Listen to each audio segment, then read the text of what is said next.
Здравейте! Управата на Видеоклип БГ.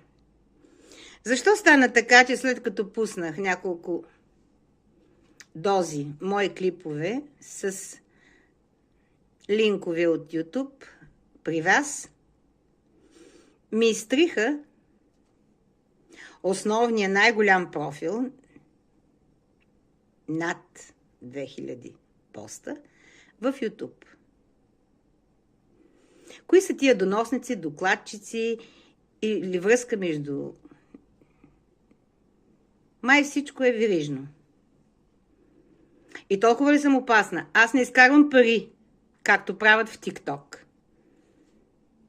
Защо когато някакъв профил в YouTube, например, то точно там стават мастиите, защото там нашите поетеси и чалгарки имат връзки, защо точно там като пусна и като направя голям профил, и веднага след това се намери повод да се изтрие.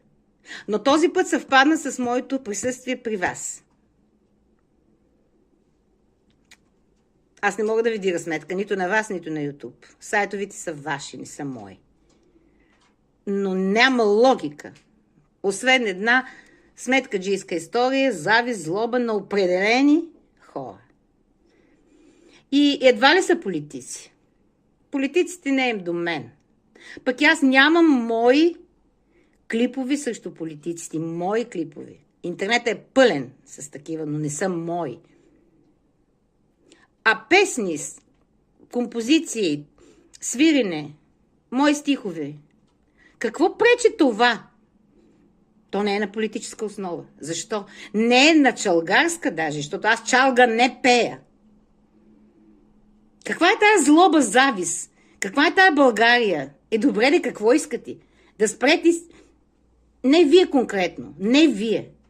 Поначало...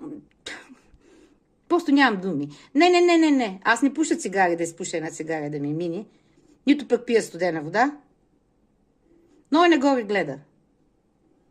Наближило е. Нещо ще става. Цялата България отива... Знаете къде. Народа помежду си се самоизяжда. Няма да стане така. Така народ и държава няма да има.